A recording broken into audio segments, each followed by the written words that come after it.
On parle de sexe aujourd'hui. Pas de clichés, pas de tabous, juste la vérité, celle qui peut sauver des couples ou vous réconcilier avec vous-même. Voici le résumé de Bien vivre sa sexualité du docteur François-Xavier Pouda. La plupart des gens pensent que tout le monde gère sa sexualité. Erreur. En vrai, c'est silence radio. Personne n'en parle, tout le monde doute. Résultat, blocage, complexe, performance ratée et surtout beaucoup de solitude. Le livre Bien vivre sa sexualité a été écrit par le docteur François-Xavier Pouda, psychiatre et sexologue. Il l'a rédigé pour aider chacun à mieux comprendre sa sexualité, surmonter les blocages fréquents et vivre une vie intime plus épanouie grâce à des conseils concrets et des exercices pratiques. Introduction. Dans une société où la sexualité est partout mais rarement bien expliquée, le docteur Pouda ouvre ce livre avec une idée forte. La sexualité ne va pas de soi, elle s'apprend, se travaille et peut s'améliorer à tout âge. Il commence par un constat, beaucoup de personnes vivent leur sexualité avec gêne, frustration ou silence. Pourquoi? Parce qu'on n'a jamais vraiment appris à en parler, ni à l'explorer de manière saine. Résultat, malentendu dans le couple, blocage, perte de désir. Son message est clair. Avoir une sexualité épanouie, ce n'est pas être parfait, c'est oser se comprendre, communiquer et expérimenter. Ce livre est un guide bienveillant pour tous ceux qui veulent mieux se connaître, surmonter les blocages et vivre une intimité plus riche. N'oubliez pas de vous abonner à la chaîne pour ne pas manquer les prochains livres. Partie 1. Se connaître soi-même, la clé d'une sexualité épanouie. Le docteur Pouda commence par déconstruire les mythes qui entourent la sexualité, expliquant que ce n'est pas une compétence innée, mais une construction personnelle et culturelle. Il souligne que les difficultés sexuelles, comme un manque de désir ou de plaisir, ne sont pas des fatalités, mais des défis qui peuvent être surmontés avec la bonne approche. 1. La connaissance de soi. L'auteur insiste sur l'importance de se connaître soi-même pour une sexualité épanouie. Apprendre à explorer son propre corps, à identifier ce qui procure du plaisir et à comprendre ses propres limites sont des étapes cruciales. Une femme peut découvrir que certaines positions lui procurent plus de plaisir que d'autres. Cela lui permet de mieux communiquer ses besoins à son partenaire pour des moments plus agréables au lit. Une exploration personnelle permet de se libérer des attentes sociales et d'avoir une sexualité plus authentique. 2. L'acceptation de ses émotions et de ses fantasmes. Le docteur Pouda met en avant l'importance d'accepter ses émotions et ses fantasmes sans jugement. Les fantasmes sont une part naturelle de la sexualité et peuvent enrichir l'expérience intime sans que cela reflète un désir réel de les concrétiser. Un homme peut avoir des fantasmes de domination, mais cela ne signifie pas qu'il souhaite dominer dans la réalité. Accepter ses fantasmes sans honte peut l'aider à mieux comprendre ses désirs et à les intégrer dans sa vie sexuelle de manière saine. Les croyances limitantes. L'auteur critique plusieurs croyances populaires qui freinent une sexualité épanouie, comme l'idée que le sexe doit toujours être spontané ou que les femmes ont moins de désir que les hommes. Ces croyances peuvent entraîner des attentes irréalistes et nourrir la culpabilité et la frustration. Un couple peut croire que la passion doit être immédiate et parfaite, mais en réalité, le désir sexuel peut être nourri par une bonne communication et une attention particulière aux besoins de l'autre. La patience et l'écoute sont souvent plus importantes que la spontanéité. 4. Prendre soin de son corps. Le docteur Pouda insiste également sur l'importance du bien-être physique pour une sexualité épanouie. Le sommeil, l'alimentation équilibrée et l'activité physique ont un impact direct sur la libido et l'énergie disponible pour une vie intime épanouie. Une personne qui pratique régulièrement un sport, comme la natation ou le yoga, peut constater une amélioration de sa libido. Le simple fait de prendre soin de son corps peut libérer des tensions et augmenter l'énergie sexuelle. Partie 2. Les blocages sexuels. Comprendre pour mieux agir. Dans cette partie, le docteur Pouda se concentre sur les divers blocages sexuels qui peuvent nuire à une vie intime épanouie. Il explore les causes de ces blocages et propose des solutions pratiques et accessibles pour les surmonter. 1. Les idées reçues, ennemies de la sexualité épanouie. L'auteur déconstruit plusieurs mythes et idées reçues sur la sexualité. Ces croyances limitantes peuvent entraîner des frustrations et nuire à la relation de couple.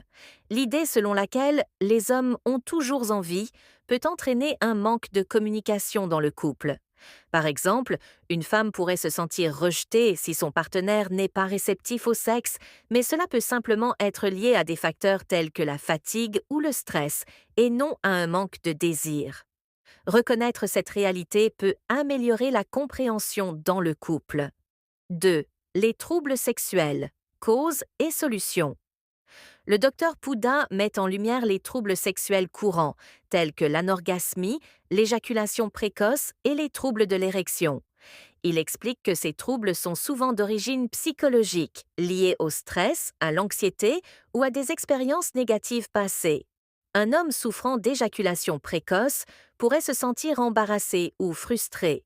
Cependant, il peut bénéficier de techniques comme l'exercice Stop-Start, où il s'arrête avant d'éjaculer, puis recommence une fois la tension redescendue, pour améliorer le contrôle. 3. La communication, clé de la résolution des blocages. L'auteur insiste sur l'importance cruciale de la communication dans la vie sexuelle. Selon lui, une bonne communication permet de mieux comprendre les désirs et les besoins de l'autre, réduisant ainsi les tensions et la frustration. Un couple pourrait instaurer une routine de partage après chaque rapport sexuel, où chaque partenaire exprime ce qu'il a apprécié et ce qu'il aimerait essayer la prochaine fois.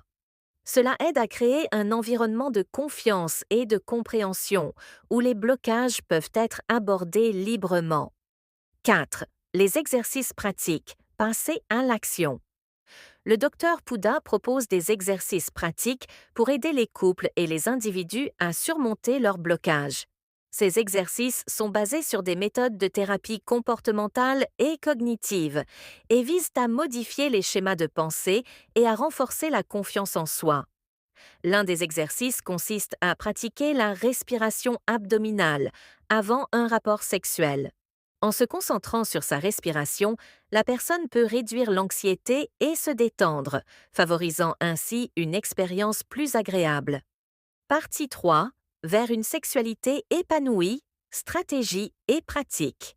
Dans cette section, le docteur Pouda se concentre sur des stratégies concrètes et des pratiques pour améliorer la vie sexuelle, en se basant sur la relaxation, la communication et l'expérimentation.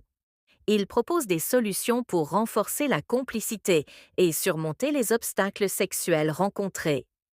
1. Technique de relaxation et de pleine conscience. Le docteur Pouda explique l'importance de la relaxation et de la pleine conscience pour réduire le stress, qui est souvent un frein à une sexualité épanouie.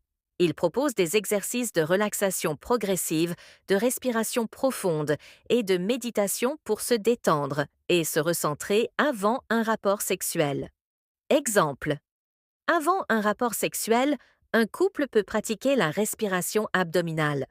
En prenant quelques minutes pour respirer profondément et consciemment, ils peuvent diminuer le stress accumulé et se concentrer pleinement sur l'instant présent, créant ainsi une atmosphère plus intime et détendue.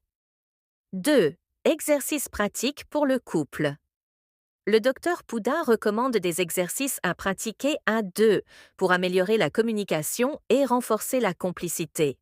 Ces activités sont conçues pour aider les partenaires à mieux comprendre leurs désirs respectifs et à mieux se connecter sur le plan émotionnel et physique.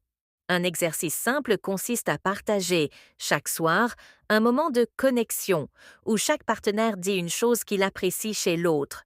Cela peut être quelque chose de physique, j'aime quand tu me tiens dans tes bras, ou émotionnel, j'aime la façon dont tu me soutiens quand je suis stressé.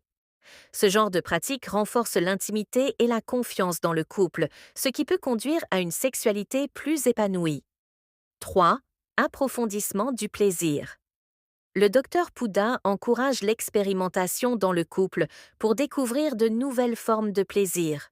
Cela peut inclure l'exploration de nouvelles positions, l'utilisation de jouets sexuels ou même l'introduction de jeux de rôle ou de fantaisies sexuelles partagées. Le tout dans le respect des limites et des désirs de chacun. Un couple pourrait décider d'explorer les jeux de rôle, comme jouer un scénario où l'un des partenaires est un professeur et l'autre un étudiant, pour ajouter un élément de nouveauté et de fantaisie à leur vie sexuelle. Ce genre de jeu permet de briser la routine et de raviver l'excitation sexuelle. 4. Maintien de l'équilibre à long terme. L'auteur aborde également la question du maintien d'une sexualité épanouie sur le long terme. Il insiste sur l'importance de la communication continue et de l'adaptation des pratiques sexuelles face aux changements corporels, au vieillissement ou à des événements de vie, comme l'arrivée d'un enfant ou des problèmes de santé. Lorsqu'un partenaire vieillissant remarque que ses désirs sexuels changent, il peut discuter ouvertement avec son partenaire pour réajuster les attentes et trouver ensemble des solutions qui conviennent à tous les deux, comme se concentrer davantage sur les caresses et les moments de tendresse, qui peuvent compenser une libido diminuée. Partie 4. La sexualité dans le couple. Gérer les défis et renforcer la complicité. Dans cette section, le docteur Poudin se concentre sur les dynamiques de couple et sur la manière de maintenir une sexualité épanouie au sein de la relation. Il aborde les défis auxquels les couples font face et propose des stratégies pour renforcer la complicité et la satisfaction sexuelle mutuelle. 1. La communication, un pilier pour une sexualité réussie. Le docteur Poudin rappelle que la communication est l'un des éléments essentiels pour une sexualité épanouie. Il explique que les couples qui réussissent à parler ouvertement de leurs désirs, de leurs besoins et de leurs limites ont plus de chances d'avoir une vie sexuelle satisfaisante. Cela permet de dénouer les malentendus et de créer un climat de confiance propice à l'épanouissement. Un couple pourrait instaurer des conversations de couple hebdomadaires où ils prennent un moment pour discuter de leurs ressentis, de ce qu'ils apprécient dans leur relation et des choses qu'ils aimeraient changer, y compris au niveau de la sexualité. Cette pratique permet de maintenir une communication fluide et d'éviter les frustrations accumulées. 2. La gestion des conflits sexuels. Le docteur Poudin évoque les conflits qui peuvent survenir dans la sexualité du couple, souvent liés à des attentes différentes, à des frustrations non exprimées ou à un manque d'intimité. Il propose des solutions pour aborder ces conflits sans culpabilité ni jugement, en privilégiant le dialogue et la recherche de compromis. Si un partenaire souhaite avoir des relations sexuelles plus fréquentes, tandis que l'autre préfère des rapports moins fréquents, une discussion honnête peut permettre de trouver un terrain d'entente. Peut-être que la personne moins intéressée par le sexe se sent fatiguée ou stressée, et qu'un changement d'habitude dans leur quotidien, comme améliorer la qualité du sommeil ou moins de pression, pourrait aider. 3. L'importance de l'intimité émotionnelle. L'auteur insiste sur le fait que la sexualité ne se résume pas à l'acte physique. Il met en avant l'importance de l'intimité émotionnelle dans le couple, soulignant que lorsque les partenaires se sentent émotionnellement connectés, leur vie sexuelle est souvent plus riche et plus satisfaisante. Un couple pourrait passer du temps ensemble à discuter de leurs émotions, à partager des activités plaisantes, comme cuisiner ensemble ou pratiquer un hobby commun, ce qui renforce leur lien affectif. Cette complicité émotionnelle crée une base solide pour une sexualité épanouie. L'impact des enfants sur la sexualité du couple. L'arrivée d'un enfant peut avoir un impact majeur sur la vie sexuelle du couple. Le docteur Poudin aborde ce sujet avec tact et propose des conseils pour maintenir la complicité sexuelle malgré les changements que l'arrivée d'un enfant peut provoquer. Un couple qui vient d'avoir un bébé peut avoir des difficultés à retrouver du temps pour des moments intimes. Le docteur Poudin suggère que les partenaires réservent des rendez-vous amoureux, même courses, où ils peuvent se reconnecter sans distraction, même si cela signifie simplement passer quelques minutes à se câliner avant de dormir. Partie 5. L'épanouissement sexuel individuel. Cultiver le plaisir personnel. Dans cette dernière partie, le docteur Poudin se concentre sur l'importance de l'épanouissement sexuel personnel. Il explore la notion de plaisir individuel et l'impact de ce plaisir sur la vie sexuelle en couple. L'objectif est de libérer les individus des pressions extérieures et de favoriser une sexualité harmonieuse, où chacun peut trouver son propre équilibre et se sentir pleinement satisfait. 1. Se reconnecter à son propre plaisir. Le docteur Poudin explique que l'épanouissement sexuel commence par soi-même. Il encourage chacun à explorer son propre corps, à comprendre ses désirs et à accepter ce qui procure du plaisir, sans honte ni culpabilité. Se connaître soi-même est essentiel pour une sexualité épanouie, que ce soit seule ou en couple. Une femme peut prendre du temps pour explorer ses sensations en pratiquant l'auto-érotisme. En découvrant ce qui lui plaît, elle pourra mieux communiquer ses désirs à son partenaire. Cela peut aussi l'aider à se libérer de la pression de la perfection sexuelle et à se concentrer sur le plaisir authentique. 2. L'importance de l'estime de soi. Le docteur Poudin souligne que l'estime de soi est cruciale pour une vie sexuelle épanouie. Se sentir bien dans son corps et dans son esprit favorise une attitude positive envers la sexualité. L'auteur propose des moyens de renforcer cette estime de soi, comme l'acceptation des imperfections physiques et la valorisation des qualités intérieures.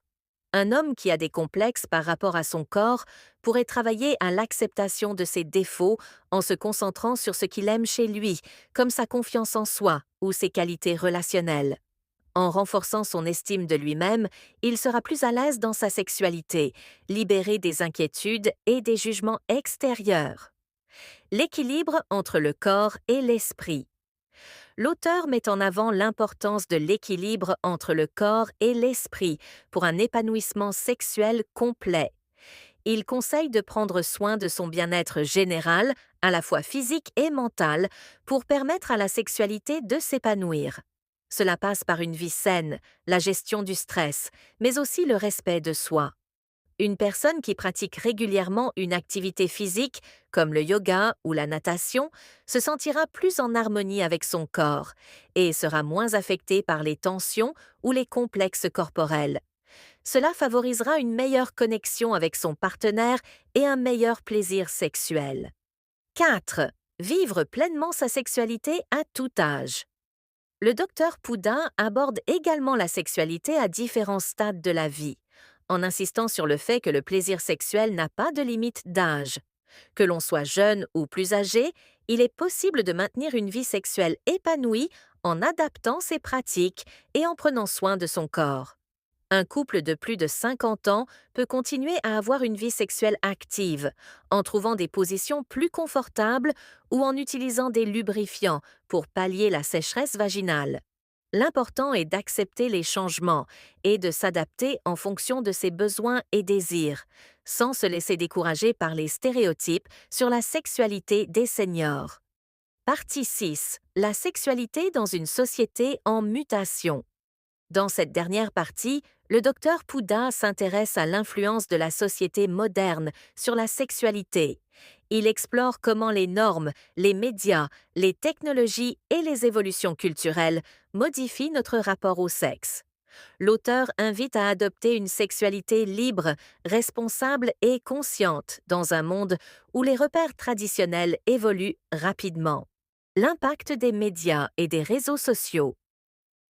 Le docteur Poudin analyse comment les images véhiculées dans les médias et sur les réseaux sociaux influencent les attentes et les comportements sexuels. Il met en garde contre les comparaisons toxiques et les standards irréalistes de performance ou de beauté.